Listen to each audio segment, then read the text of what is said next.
তোদের কি মজা দেখ, রবিবার সকালে স্কুল ছুটি, তাই তোরা মজা করবার জন্য এখানে বসে আছিস। আর আমাকে দেখ, রবিবার সকালেও থানায় বসে ডিউটি করতে হচ্ছে। কিন্তু স্যার, আপনার কাজটাই তো দারুণ মজার। কি সুন্দর চোরটাকে তাড়া করে ধরে ফেলছেন, পুরস্কারও পাচ্ছেন। এই কাজের মজাটাই আলাদা। মজা না সাজা? চোর বদমাইশদের সব সময় ঝামেলা লেগেই আছে, এটা মজার কাজ? উফ, আমার তো মনে হয় এখন রিটায়ার করলেই সব ঝামেলা চুকে যায়। কি বলছেন স্যার? আপনি না থাকলে তো দাসপাড়াতে দিনের আলোতে চুরি হবে। আপনি ছাড়া স্যার অন্য কারো কথা ভাবাই যায় না। তবে আপাতত আমি চোর ডাকাতদের কথা ভাবতে চাইছি না। এই সুন্দর সকালে জমিয়ে একটা ব্রেকফাস্ট না করলে তো জীবনটাই নষ্ট। তাহলে বলেছেন স্যার, সকালে বাড়ি থেকে তো জল খাবার খেয়েও বেরোয়নি। হ্যাঁ, সে কি?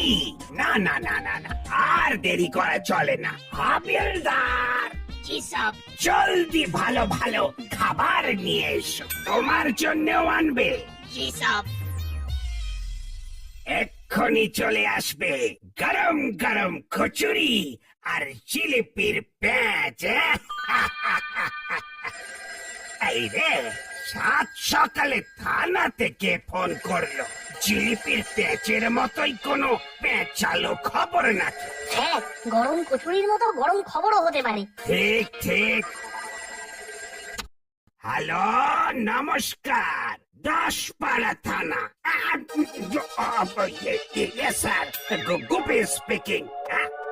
কি বলছেন স্যার? সবাই? ও, শুধু কানু পারেনি আর বাকি সব? ওকে ওকে স্যার, ইয়েস স্যার, আমি দেখছি স্যার ব্যাপারটা। না না, ওরা পালিয়ে এদিকেই এসেছে, এটা কে বললো স্যার? ও, সোর্স। ওকে স্যার, আমি দেখছি দেখছি দেখছি। কি হলো স্যার? কোনো খারাপ খবর? হ্যাঁ, আপনি এত গম্ভীর হয়ে গেলেন। কারা পালিয়ে এসেছে স্যার? কিরে নাচ, কি বলছিলি যেন? খুব মজার কাজ না? দেখ এবারে মজার গুঁতো কিভাবে খেলাম। মানে এক্ষুনি আপনাকে ডাকাতদের পিছনে ছুটতে হবে, তাই তো? বুড়িলাল কাকাতুয়া চেলা জেলে ছিল, ওরা জেল ভেঙে পালিয়েছে। আর একটা বদমাইশ হলো কানু, ওটা পালাতে পারেনি।